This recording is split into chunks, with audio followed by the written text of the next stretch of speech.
Hi, I'm Adam Summer. You're listening to the Yerushalmi Talk podcast with the support of the Yeshivat Devar Yerushalayim in Har Nof, Jerusalem. This is Berechot, Chapter 9, Halacha 2. This is part 4 of the shiur. This should be the final part. And today we're going to get into more about the various ways that Hashem has mastery over the world. And one of the key ways is with the orbits. And the Gemara that's coming up has a lot of ways to understand it, a lot of ways to try it. It's a little bit unclear. So there's a few different ways to understand it. So one of the ways to understand what's coming up could be that it's going to be talking about a 28-year cycle of when the world was created. But that's not specifically mentioned. Now that does come about as specific mention in the Bavli, but this one might be hinting at a little bit different halacha. So we'll get into some of the specifics. So the Gemara, it's all about star charts and the orbits, and it starts and it says, one who sees the sun at the beginning of its cycle, or the moon at the beginning of its cycle, or the sky in its clarity, recites the following blessing where it says, "Blessed are you, Hashem." And then it continues with the format that we've been using. It says, "Who makes the creation?" Who makes creation? So let's talk about this a little bit. So there's a 28-year cycle. That's an opinion by Shmuel in the Bavli, and that's not. That doesn't turn out to be the actual halacha. Shmuel is not exactly right about that. You can see more about that in Birkat, Hachama, but there was a maloket on it, and it's the other side of the maloket that we see as more accurate, but nonetheless, Shmuel has a tradition about this 28-year interval, and there is a lot about that. Now, the Brisa again has a lot of variations. The Bavli version you can find in 59b, and Abaya over there is referring to one who sees the sun when it returns to the position where the sun was, the exact point of where the sun was in the heavens at the moment of creation.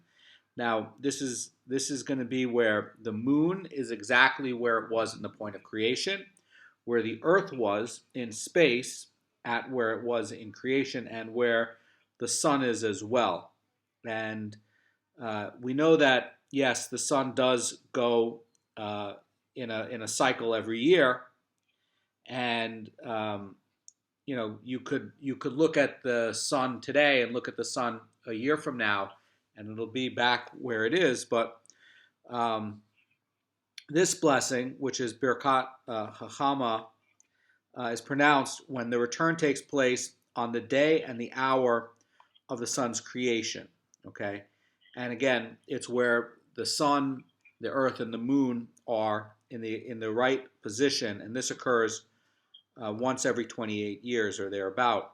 Now, this is again part of the tradition. Now, the tradition is saying that the sun was created at the beginning of the fourth. Well, this is the Torah.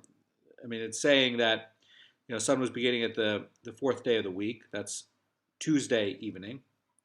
And in Jewish law, night precedes the day. Okay, so Jewish law, night comes before the daylight, and the position that the sun occupied at the moment of the sun's creation was when it occupies at the time of Tekufas Nisan, which is also going to be the exact time of the spring equinox. Okay, so Birkat Hachama is recited exactly when it's going to be on the spring equinox, and it's going to be calculated by the Jewish calendar, and that's going to fall in the beginning of the fourth day of the week at 6 p.m. on Thursday evening. And this occurs once every 28 years. Okay.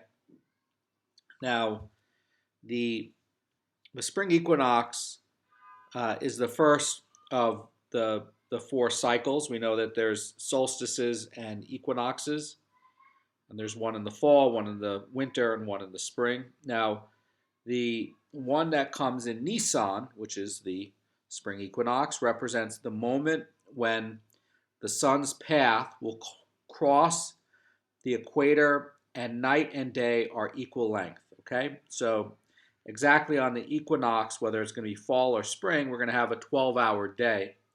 And as we know from chapter 1 and Halacha 1 and 2 in Berechot, this is the point where the calculation starts for coming up with the Shema. It's all going to be calculated out for the times based on being at the equinox. And then if you wanted to know a week later or 2 weeks later, you would make adjustments. But the fine points of the calculation in the start of Berechot is done at the equinox to keep it simple, because it's 12 hours of day and 12 hours of night. It's equal. And because of this pattern, in the third year, like 3 years later, we have where Tekufas Nisan will occur at 6 a.m. on Friday. In the fourth year, it will be at noon on Shabbat. In the fifth year, it'll occur at 6 p.m. As in the year of creation, but it will be on a Sunday, not on a Wednesday. So basically what happens is it has to get back to a Thursday, and it has to get back to 6 p.m. on Thursday. So if you waited 4 years, and you did this every 4 years, of where the sun would be in the right position, where on where it'd be this equinox, right? Then the moment that it crosses, it comes at a different time. So every fourth Tekufas Nisan, which is the equinox, the spring equinox, it falls at the same time of the day on creation, but it doesn't come on the same day of the week. And that's because each Tekufas Nisan advances 1.125 days, or about 30 hours from the previous one. And it reoccurs the following year, precisely 1 day and 6 hours later in the week. So after 4 years, the Tekufa, where the sun crosses the equator on the Earth, it will reoccur precisely 1 day and 6 hours later. So after 5 years, the Tekufa will reoccur 5 days later in the week. That's going to be 4 years times 1.25, right? And only after completing 7 4-year cycles, and that is after 28 years, at the beginning of the 8th cycle, where the equinox is, will it occur again at 6 p.m. on the same day of the week as when it was created. Now, the Rambam points out in Brachos 10:18, he says that it is this occurrence at the end of 28 years to which the Beraisa refers to when it speaks of one who sees the sun at its Tekufa cycle. And at that moment, the day and hour are the same as the sun's creation, and the sun is again in the position that it occupied then. And on witnessing the renewal of creation, one recites the blessing who makes creation. So again, this calculation is in the view of Shmuel, and that comes about in Eruvin 56a, and he's holding that the solar year is 365 and 1/4 day long, which is what the secular calendar is as well. And with regards to other ways of calculating, such as the intercalation of the year, we follow the more accurate view of Rav Ada, whose solar year is shorter than Shmuel's by 4.5 minutes. So in calculating by Rav Ada, there is never actually a time where Tekufas Nisan occurs precisely the same moment as it did in creation. And so it follows that according to Rav Ada, there is no Birkat Hachama blessing because it never actually does get back to the point of its creation. And so you have this contradiction between Rav Ada and Shmuel. Rav Ada's calculation, for the most part, is with matters of the calendar, and Shmuel's could be seen as for Birkat Hachama, and that's one way to look at it. In other words, when you're looking at the actual calendar and setting calendar, you look at it by Rav Ada, but still, nonetheless, Shmuel has this tradition, and that you would look at it for coming up with Birkat Hachama. Now, then there's another question: do you actually have to see the sun in order to say that blessing? Now, so that's going to be the sun at the beginning of its cycle, okay? And that's going to be talking about Birkat Hachama. Now, what about for the moon at the beginning of the cycle? It says one who sees the sun at the beginning of the cycle or the moon at the beginning of the cycle. And the Rambam in Hilchos Brachos 10:18 is saying that when the moon returns to the first point of Aries, or the lamb, at the beginning of the month and does not incline either to the north or the south, we say the blessing who makes creation. And the Rambam has 3 points for the blessing, 3 requirements. One is that the moon has to return to the point of the first point of Aries, and that it can't incline either to the north or the south, and that it must take place at the beginning of the month. And so the first point of Aries is an astronomical term that refers to celestial longitude of 0 degrees and 0 degrees latitude as defined by the line running from the North Pole to the South Pole, and it passes through where it intersects with the celestial equator. Now keep in mind that the Earth is a little bit tilted on an axis, so what they're doing is they're creating something called a celestial equator, and the celestial equator divides the Earth lengthwise, so it ignores the tilt. So if you were to imagine that the Earth is tilted a little bit, so that the celestial equator will ignore the tilt and just look at east-west, and that's going to be your celestial equator so that it's exactly horizontal. And that's going to be used to help calculate.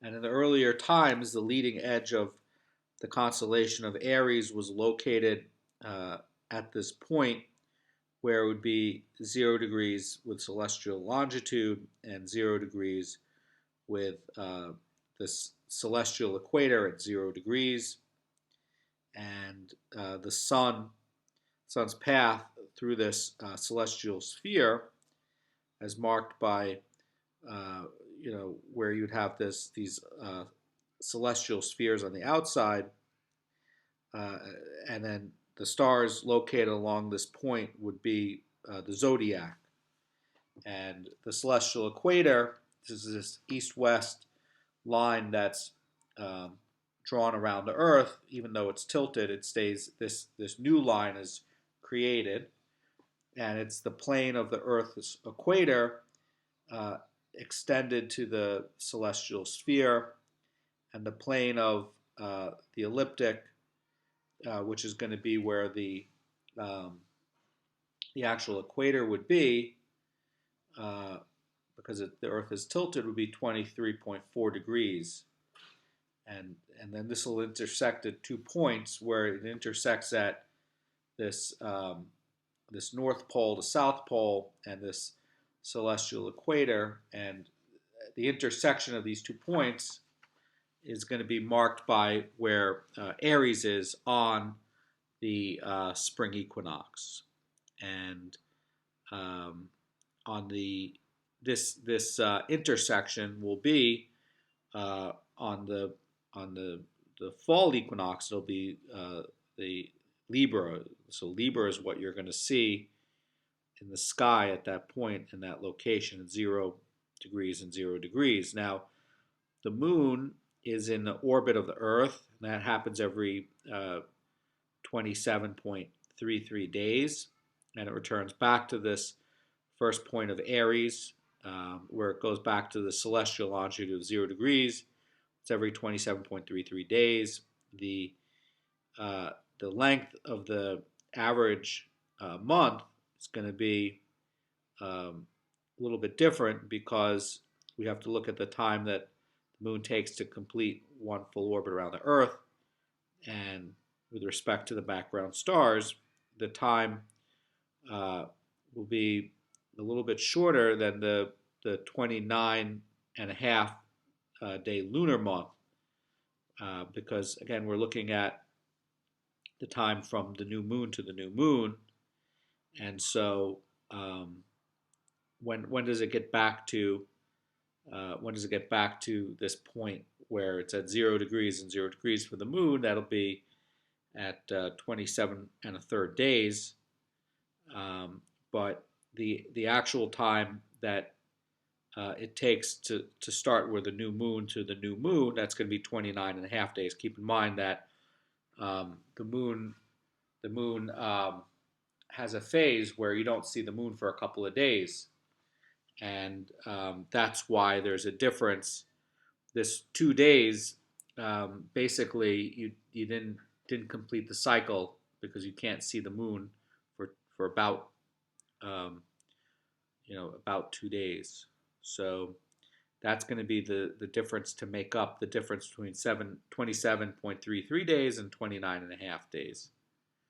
So the Gemara is talking about where it says one who sees the moon at the beginning of its cycle, so that's talking about this 28-year period, and then it says or the moon at the beginning of the cycle, and this is talking about coming up with the blessing that we were ultimately going to be using at Rosh Chodesh, but it's also talking about during the year when it returns back to Aries, or it says the sky is in its clarity, and then we recite the following blessing, who says who makes creation.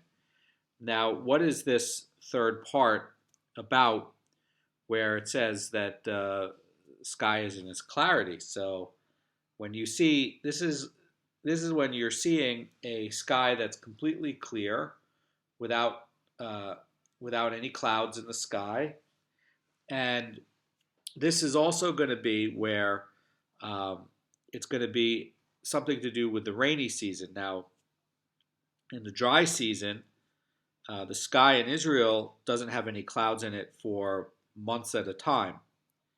And so, that's not an appropriate time to say the blessing because the sky naturally doesn't have any clouds. So this is going to really be talking about, says the Rosh Cirilio, the renewal of the sky after 3 cloudy days during the rainy season. That's going to merit the blessing. And the Maharsha in the Bavli Parallel 59a adds that in some small measure, this is like a renewal of the sky to the state at the time of the creation, and we recite the blessing who makes creation. So according to the Bavli, the sky in its clarity concerns a case in which it rained for the entire night, and in the morning the north wind came and it cleared away the sky, and it cleared away the clouds, in the sky. So that's basically what it's saying. So the Gemara is going to give more definition on the sky and its clarity and what does that mean. And I just want to point out that that in terms of what we were talking about with the blessing of the moon, that the moon does return to the celestial longitude of 0 degrees approximately once a month, and to the ecliptic part again, that's tilted on the angle. The Earth is naturally tilted on an angle, and the orbit of the moon is naturally tilted on an angle as well. It's the moon is tilted at 5 degrees to negative 5 degrees, and so the moon gets back to this elliptic twice a month. So, although each of these occurrences is common, it's rare for the two to happen uh, together, and that's why we're saying the blessing at this time. So the the first point of Aries, where it's going to be happening, where it gets back to 0 degrees and 0 degrees, and it's going to be crossing at this exact point in the sky. This is going to be happening during the two equinoxes. So this is not as common. And, so this is not something that you say once a month or once every 2 months. This is something that you say twice a year, once in the spring equinox and once in the fall equinox. So that's the source for that blessing. And the Gemara continues about the sky and the clarity, and Rav Huna said that this which you said that we recite a blessing upon the sky and the clarity is stated only once during the rainy season, when the north wind sweeps away the clouds, and after 3 days of steady rain, the clear and cloudless sky that is then revealed merits a blessing.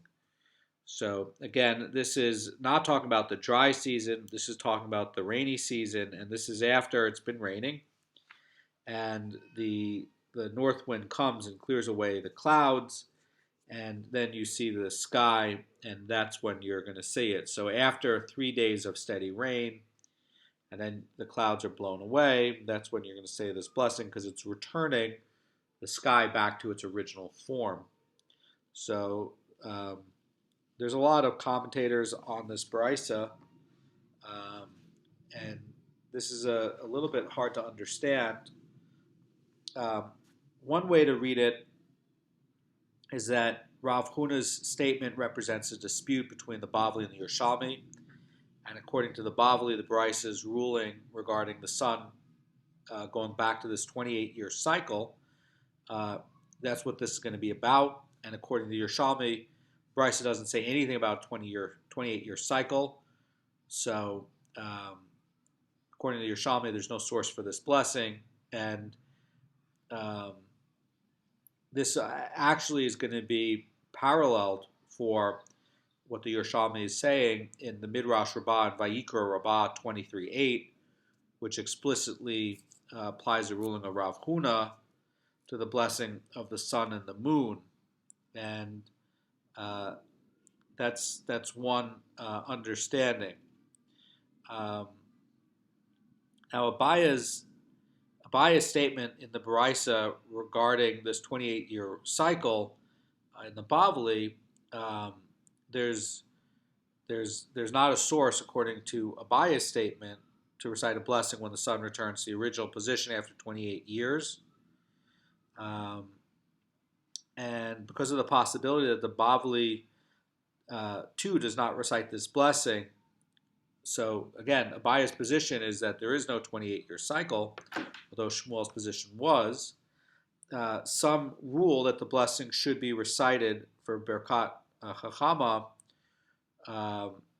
without adding in Hashem our God, King of the universe, so that, in case there is no such blessing, we don't do bracha levatala.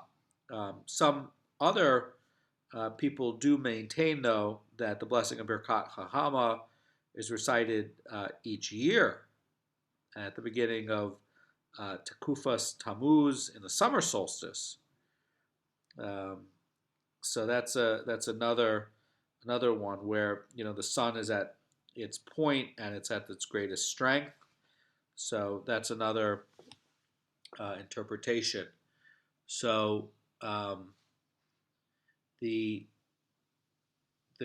Gemara is going to cite a verse in support of Rav Huna's ruling, and it says that this is seen from that which is written, and now they have seen light. The heavens are clouded over, and then a wind passes and clears them. From the north, the golden sunshine comes from before God of awesome splendor. This is in Yov 37:21, and that's we can see here that when the sky's clarity and clearness comes from when the north wind sweeps away the clouds, and it allows the sun to shine forth, and that's when we're going to say the blessing. And there's an asmata there for a source for that. Now, the Gemara is going to give another source, and it's going to say that one who sees the moon at its renewal recites the following blessing, where it will say, "Blessed are you, Hashem," and then it will use the formula that we were talking about in the blessing, and it says, "Who renews the months." Now, this is the source for the Kiddush Lavanah. This is the sanctification of the new moon, and this is very important because this is how we set the calendar. This is the point for coming up with how we're going to be able to set up the new months and also the leap years. And that's a positive commandment in the Torah to intercalate the calendar and to set the times, and then also for your festivals. And one of the things that the Greeks did to try to take away Jewish identity was to make it impossible to try to tell the calendar. So one of the important things that we do and we continue is to keep the calendar, to keep the Rosh Chodesh, so that we don't lose track of time. We have to keep track of time because the Torah mandates that certain holidays are done at a certain point. For instance, Pesach. Pesach has to be always in the fall. So if you don't intercalate the calendar right, and you let it slip for even a few years, then you're going to end up with a Passover occurring in the winter. And the Torah says, no, it has to always be in the spring. So because it has to be in the spring, it means that you need these adjustments. And this was done where you had people coming as witnesses and seeing it. And basically you have this source here with Kiddush Lavanah, where everybody can see what the renewal will be and the setting of the time. It's a very important principle in Judaism to guard the setting of the time, the calendar, and your holidays. So it's a positive commandment. So there's a lot of merit in really trying to do Kiddush Lavanah and trying to recognize the renewal of the months. The Gemara asks a question. It says, until when is the moon considered to be at its renewal so that this blessing may be recited? In other words, what is the latest point in the month at which this blessing may be recited? In other words, how late can it be to do that? And the Gemara is going to give two opinions on this question. And Rabbi Yaakov Bar Acha says in the name of Rabbi Yosei, the moon is at the state of renewal until about half the sphere is visible. That's going to be from the new moon until the first quarter, and the blessing may be recited throughout that period of time, so that at the first quarter, half of the illuminated side of the moon is going to be visible from the earth, and this occurs 7 days after the new moon, and until that point, when the moon is going to be waxing, that's going to be getting stronger, right? Waxing means getting stronger.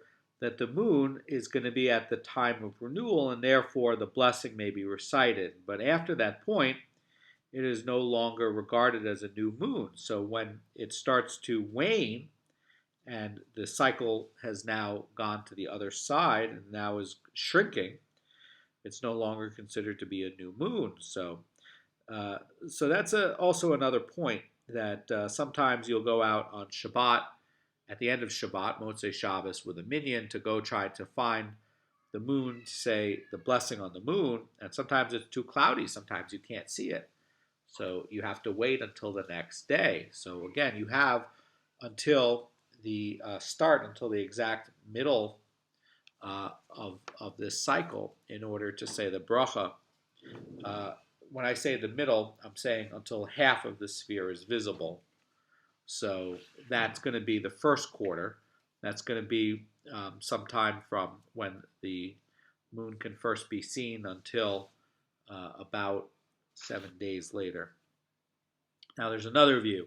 Rabbi Acha and Rabbi Hanina said in the name of Rabbi Yossi that the state of renewal persists until the moon's deficiency is made whole. So the other opinion is that that actually you can go until that when the entire sphere is going to be illuminated at the full moon, and this doesn't occur until 14 days into the month. So that one opinion is saying that you can go up until 7 days. The other opinion is saying that you can go up to the full moon, and that's going to be 14 days. And the Gemara explains, and the rabbis of Caesarea says that that is to say until 14 days after the new moon, when the Gemara says until its deficiency is made whole, and that refers to the moon becoming full, which takes 14 days, and then the blessing may be recited from the full moon until the full moon. That's going to be the idea, so that at the full moon, the entire sphere of the moon is visible from the earth, and so then its deficiency is made whole. And since the moon is going to wax larger each night until that point, the 14th day period is going to be the time of renewal, and that's going to lead up till the full day, to the full moon. That's when it's going to be full. And then after it's full, it'll start to wane, and then it won't count as a new month anymore for saying the bracha. So the Gemara is going to concur with Rabbi Yossi, son of Rabbi Bun, and Rabbi Yossi, son of Rabbi Bun, said that, and this is certainly correct, that Rabbi Acha and Rabbi Hanina refer to a period of 14 days, for it is in fact that the moon's deficiency is not made whole until 14 days have passed, until this full moon, right? So the Gemara says that it follows that at some point during the 14 days from the new moon to the full moon, one has to say the blessing. And that's going to be dealing with the wholeness of the moon. And so again, if you're out and you can't say the bracha because it's too cloudy, you can wait until the next day, as long as the moon is not waning. Everybody agrees that once the moon is waning, then it's too late. So having talked about the blessing of who renews the month, the Gemara wants to mention another blessing regarding this phrase. And the Gemara says that with regards to the Musaf prayer of Rosh Chodesh, Rabbi Yosei bar Nehorai says the middle blessing concludes with the words "Who sanctifies Israel" and "Who renews the months." So, in this reading, Rabbi Yosei bar Nehorai does not discuss the body of the blessing, but only the concluding phrase. So that's something to keep a note. Why would that be? So the blessing, where it concludes, has this formula: "Blessed are you, Hashem, who sanctifies Israel and who renews the months." And we're connecting this back to a verse where it says, "For you've chosen your people Israel from all the nations, and the decrees of Rosh Chodesh you have set forth for them." So that's why it's having in here this formulation of sanctifying Israel, because it says you have chosen your people Israel, and then it decrees Rosh Chodesh, and so then it's saying who renews the months. So that's the idea of the formulation here. There's a dissenting view. Rabbi Chia bar Ashi says that it concludes with the following words: "Who sanctifies Israel," and the first days of the month. That's going to be Roshei Chodeshim. And again, Rabbi Chia bar Ashi is not disputing Rabbi Yosei bar Nehorai on the text of the blessing, but only the conclusion. And also, he's not disputing it on the biblical source either. The biblical source says, "For you have chosen your people Israel from all the nations, and the decrees of Rosh Chodesh you have set forth for them." Everybody agrees on that.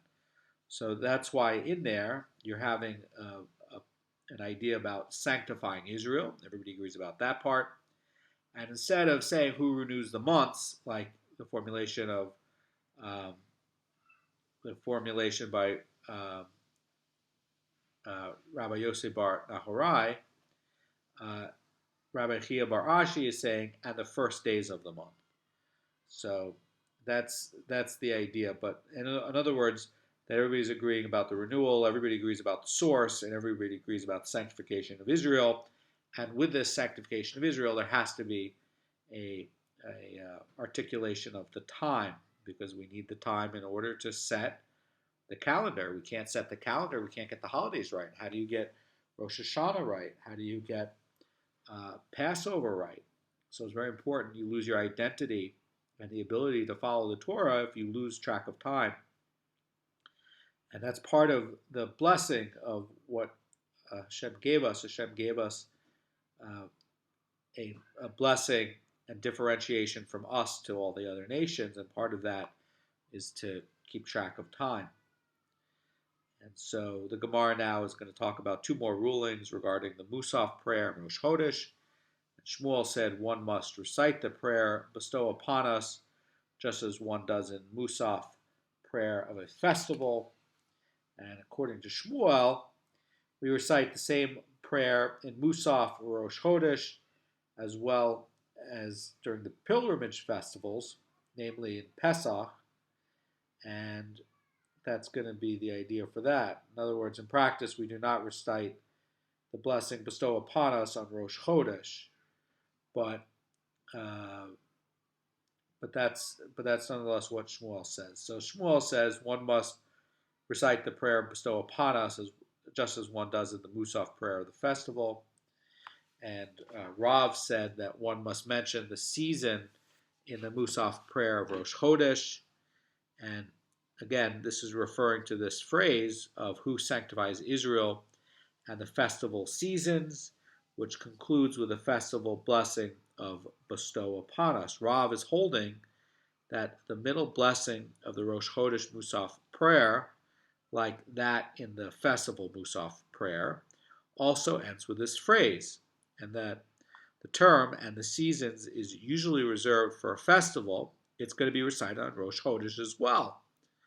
So we can see here that Rosh Chodesh is really also going to be referred to and called a festival. So in this reading, Shmuel does not discuss this concluding phrase, but it appears that both Rav and Shmuel agree that on Rosh Chodesh one recites both the substance of the prayer and its conclusion. And when Rav is speaking of the mention of the season, he means that one must make a specific reference to the day of Rosh Chodesh, just as one does on Musaf in the festival and the prayer. So that's going to be the idea there. So the Gemara now is going to give a proof to the teachings of Rav and Shmuel. And Rabbi Hoshaya taught this is supported by the following verse that says, "And they, the sun and the moon, shall serve as signs and for festivals for days and years." This is in Berechot 1:14.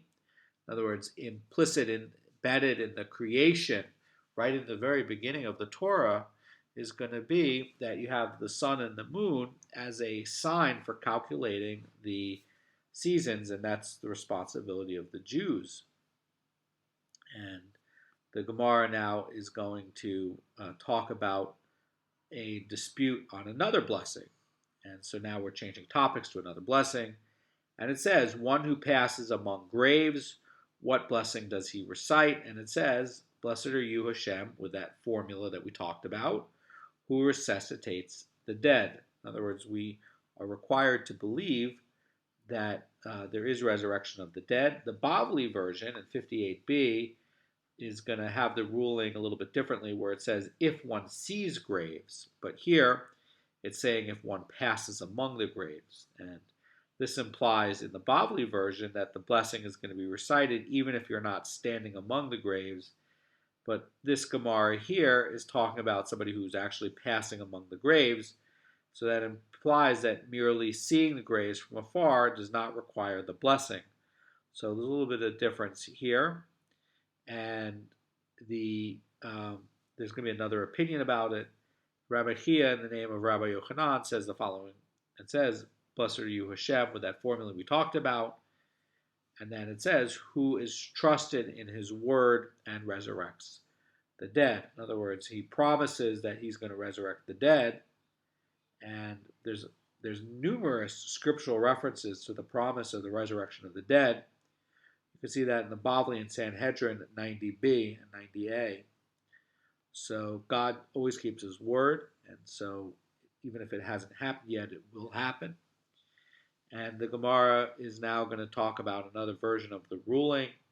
Rabbi Chia said in the name of Rabbi Yochanan, one who passes through a graveyard recites the following blessing, where it says, he who knows how many you are, he shall awaken, he shall remove the dust from your eyes.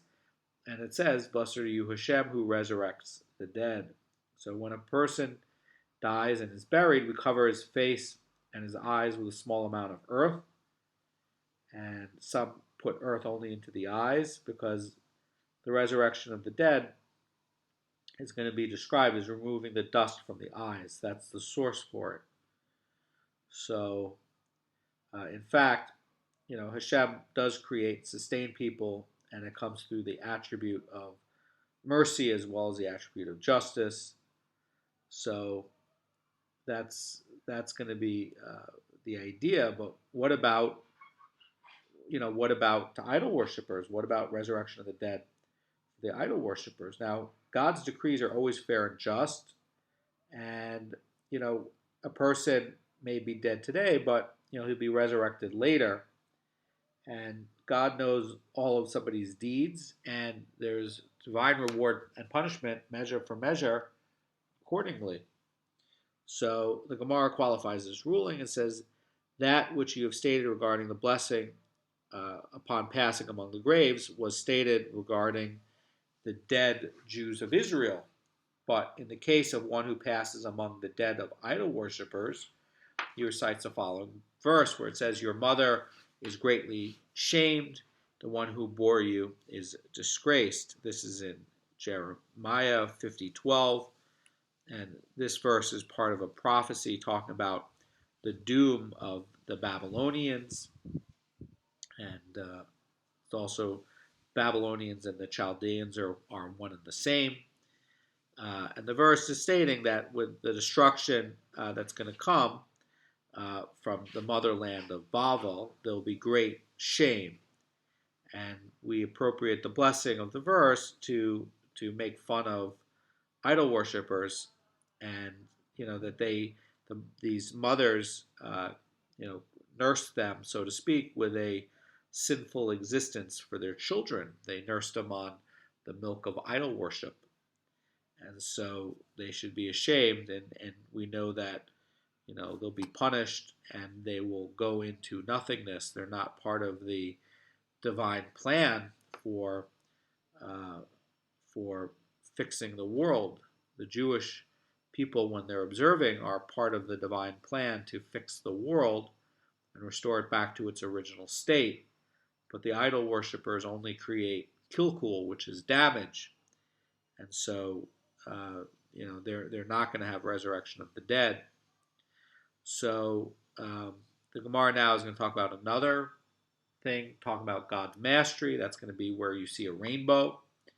The Gemara says that one who sees a rainbow amidst the clouds recites the following blessing, and it says, "Blessed are you, Hashem," with that formula we talked about, who remembers the covenant. Now, this is talking about God's covenant with mankind, not just the Jews, but mankind, where he swore that he would never again bring a flood on the entire earth. And the rainbow is a symbol of this covenant. And so some people have misappropriated it to mean other things that are more connected to sin and misuse of the organs that people are created with, but that's not correct. And there's a famous story between Rabbi Shimon Bar Yochai and Rabbi Acha. I'm sorry, not Rabbi Acha. Rabbi Yeshua ben Levi, when Rabbi Yeshua ben Levi came into the Garden of Eden, and Rabbi Yochanan asked him, "In your generation, did you ever see a rainbow?" And the idea that Shimon Bar Yochai is saying is that it's a symbol of the generation that you're living in, because the rainbows come about because it's a reminder to the sinful people not to be sinful, because that there was so much sin before, and they went and they had the flood, and this is a sign showing a covenant that, okay, Hashem's not going to destroy the world that way, but it doesn't mean He can't fix things another way. And this is really a symbol that, hey, your generation's not behaving yourself. So that's another deeper point about the rainbow. There's another opinion about it. Rabbi Chia says in the name of Rabbi Yochanan that this is the blessing where it says, "Who is trusted in his covenant, who remembers the covenant." And there's a different text for this blessing in the Bavli 59b, where it says, "Who remembers the covenant and who is trusted in his covenant and who fulfills his word." And in fact, the halacha follows the Bavli version, and this is not the nusach that we follow.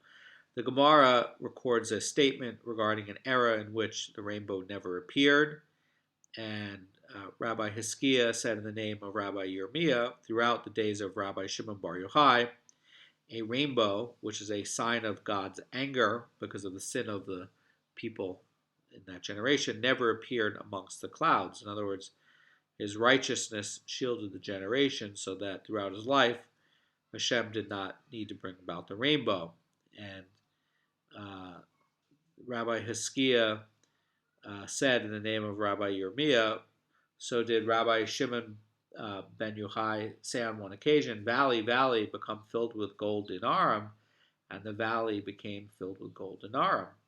So this is a story about when his students were thinking that maybe some of them will go overseas and try to make some money and come back.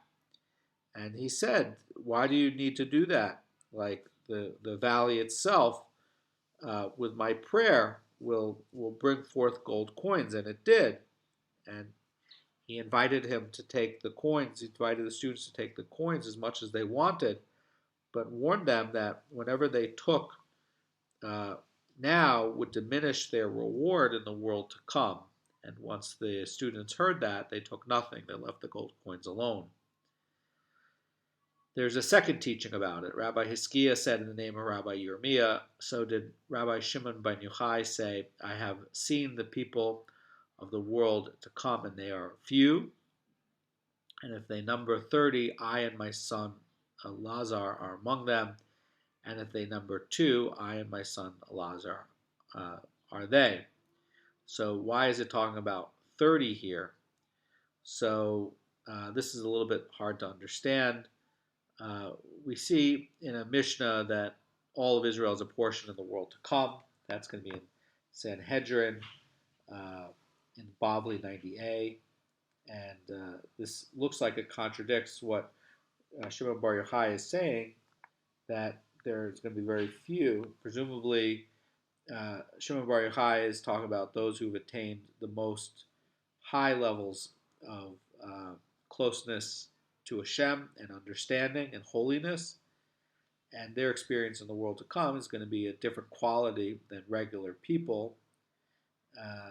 So those are going to be the people that are going to be rich in the world to come, rich in terms of spiritual existence. And these are really the people at the highest level.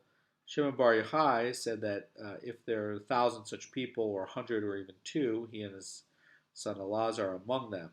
And Shimon Bar Yochai is basically referring to those who perceive God through a clear screen, but most people perceive God through an opaque screen.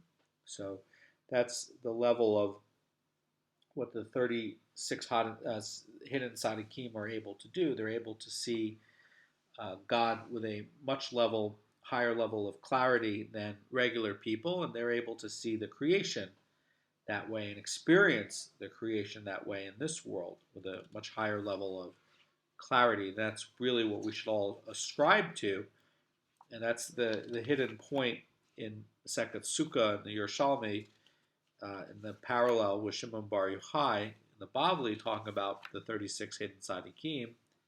The parallel over here is that it's really talking about people who are able to see things, to see divine providence in their life, and to see it with clarity. That's really something to work on. There's going to be a third teaching here. Rabbi Hiskiah says in the name of Rabbi Yirmiyah, so did I, Shimon Bar Yochai, say, let our forefather Abraham intercede for all who lived from his time until my time, and I will intercede for all who live from my time until the end of generations. And if this does not suffice, let Prophet Chia HaShaloni join me, and I will intercede with the entire nation.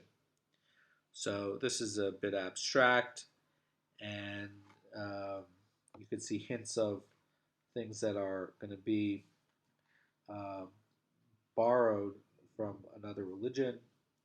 So this is a little bit hard to understand. So the Rashi in the parallel in Sukkah 45b says the following. It says that this is referring to the wicked people of Israel whose sins have distanced them from Hashem. And Shimon Bar Yochai is saying that through his intercession and that of our forefather Abraham, the sins of these people will be forgiven and they will be protected from punishment in the world to come, and they'll be brought close to Hashem. And Shimon Bar Yochai is saying that he and our forefather Abraham will draw the sinners near to Hashem. And the prayers of Rabbi Shimon Bar Yochai and his partners will appease Hashem's anger toward the sinners and cause their sins to be forgiven. And there's a lot going on when you have somebody who is karev, which is somebody who's trying to pray on behalf of the entire community. And, if the merit of Abraham does not suffice, he's saying that, he'd like to add his merit and also Chia HaShaloni, his merit as well, to help to to bring the Jews back to Hashem. Now, the Bavli's version of the teaching in Sukkah, the second Sukkah, Rabbi Shimon Bar Yochai is stating that he is able to exempt the world from judgment for the sins committed from the day he was born until that moment, and then he and his son Elazar are able to intercede for all sins committed from the time of creation until that moment. And he concluded that if Yosam, the son of Uziyahu, were to join him, all three of them together could obtain atonement for all sins that were and will be committed from the day of the world that was created until the end. And Rabbeinu Hananel, the Bavli, is explaining that there were many righteous individuals throughout the generations, and these three were unique in that their sustenance in this world did not draw in any way from the portion set aside for them in the world to come, and their merit merely remained undiminished.